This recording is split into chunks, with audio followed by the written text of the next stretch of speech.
You walk into a hospital expecting that your care will be based on what a doctor sees in that moment. Your symptoms, your condition, and the urgency of what's happening right in front of them. But in many healthcare systems today, there is another layer influencing how care is organized. A system that evaluates patients before decisions are fully made. Hospitals increasingly rely on risk stratification models to help manage large patient populations. These systems analyze data to estimate how likely a patient is to experience certain outcomes in the future. That includes the probability of readmission, complications, or the need for additional care after discharge. The way this works starts with data. Electronic health record platforms, such as those developed by Epic Systems, collect detailed information about each patient, diagnoses, lab results, medications, visit history, and patterns of care over time. This data doesn't just sit in a file, it is continuously processed.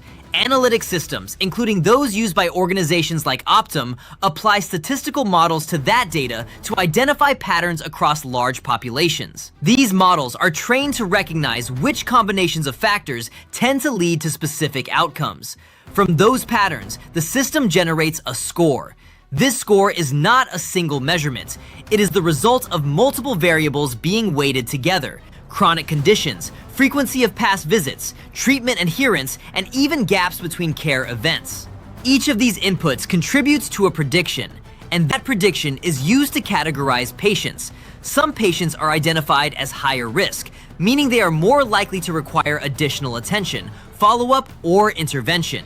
Others are categorized as lower risk and may follow more standard care pathways. This creates a structured system for prioritization, not based only on what is happening now, but based on what is expected to happen next. This is where the system begins to influence outcomes, because healthcare systems operate with limited resources. Doctors, nurses, care coordinators, and follow-up teams cannot give the same level of attention to every patient at all times. There has to be a way to decide where that attention goes. Risk scoring systems help guide that decision. They don't replace clinical judgments, but they shape how care is distributed at scale. Which patients receive additional monitoring? Which cases trigger outreach programs? Which individuals are flagged for early intervention? All of these decisions can be influenced by how the system evaluates risk, and behind that system is a set of incentives. Hospitals are measured on outcomes like readmission rates, patient stability, and cost efficiency. Reducing avoidable readmissions and managing high-risk patients effectively can directly impact performance metrics and financial outcomes. So the system is designed to identify which patients are most likely to affect those results and prioritize them. This creates a feedback loop. The system predicts risk. Resources are allocated based on that prediction. Outcomes are measured, and the model is refined.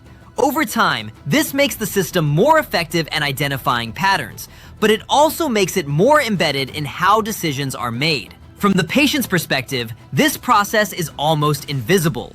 You don't see a score. You don't see a category. You experience the result. Maybe you receive more follow-up calls. Maybe your care is coordinated more closely. Maybe certain steps happen faster or slower than expected. Those differences can be shaped by how the system evaluates your risk profile. This doesn't mean care is being reduced to a number. It means that data is being used to organize how care is delivered across a large system. Because as healthcare shifts from reactive treatment to predictive management, systems like this become more central. They allow hospitals to anticipate needs rather than only respond to them. But that shift comes with a trade-off. Prediction introduces structure, and structure introduces prioritization, which means not every patient experience will be the same. Because not every patient is evaluated the same way. And that raises a question most people never think to ask. If your care can be influenced by a score generated from patterns you never see, how much of that process is based on what's happening now, and how much of it is based on what the system expects to happen next? If this video opened your eyes even a little, don't let it stop here. Hit that subscribe button because the next one goes even deeper. Hit the like button and go to the comment section and let me know what stood out to you. And share this video with someone who needs to see it, because the more news like this spreads, the harder the truth becomes to overlook. Ready for the next truth test? Let's go!